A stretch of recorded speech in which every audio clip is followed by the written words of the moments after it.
Hello darlings. First of all happy new year to all my lovely darlings. So నేనైతే ఈ new ఇయర్‌ని నా ఫ్రెండ్స్‌తో కలిసి ఎంజీబీ మాల్‌లో అయితే సెలబ్రేట్ చేసుకున్నాను. మీలో ఎంతమంది ఈ ఎంజీబీ మాల్‌కొచ్చినారో కింద కామెంట్‌లో మెన్షన్ చేయండి. మాల్ లోపలికైతే వచ్చేసాం. వామ్మో! రష్ మాత్రం మామూలుగా లేదు. న్యూ ఇయర్ అండ్ క్రిస్మస్ హవా అంతా ఇక్కడే కనిపిస్తుంది ఈ జనాభాతో. గ్రౌండ్ ఫ్లోర్‌లో అయితే కుదరదని చెప్పి ఫుడ్ కోర్ట్‌కైతే పైకొచ్చేసాం మేము. ఇక్కడ కూడా రష్ అలాగే ఉంది. ఎలాగోలాగా ఫైనల్‌గా మేము మా ప్లేస్‌నైతే సంపాదించేసాము. మా వాళ్ళు ఎప్పుడెప్పుడా అని చెప్పి తీసేసి అన్బాక్సింగ్ కూడా చేసేసారు కేక్‌ని. ఇదైతే చాక్లెట్ ఫ్లేవర్డ్ కూల్ కేక్.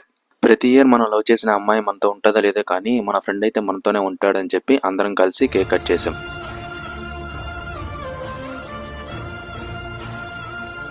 ఇలా అయితే కేక్ కట్ చేసి తినడం స్టార్ట్ చేసాం ఇక. నేను ప్రతాప్ అయితే ఫస్ట్ టేస్ట్ చేసాం. చాలా బాగుంది. విష్ణు అండ్ వెంకటేష్ ఆల్రెడీ అదే పనిలో ఉన్నారు. వీడి శివ మన కేక్ స్పాన్సర్ అనమాట. ఇలా మా న్యూ ఇయర్ అయితే సెలబ్రేట్ చేసుకున్నాం. మీలో ఎంతమంది మీ ఫ్రెండ్స్ కలిసి న్యూ ఇయర్ ని సెలబ్రేట్ చేసుకున్నారో కామెంట్ లో మెన్షన్ చేసేయండి.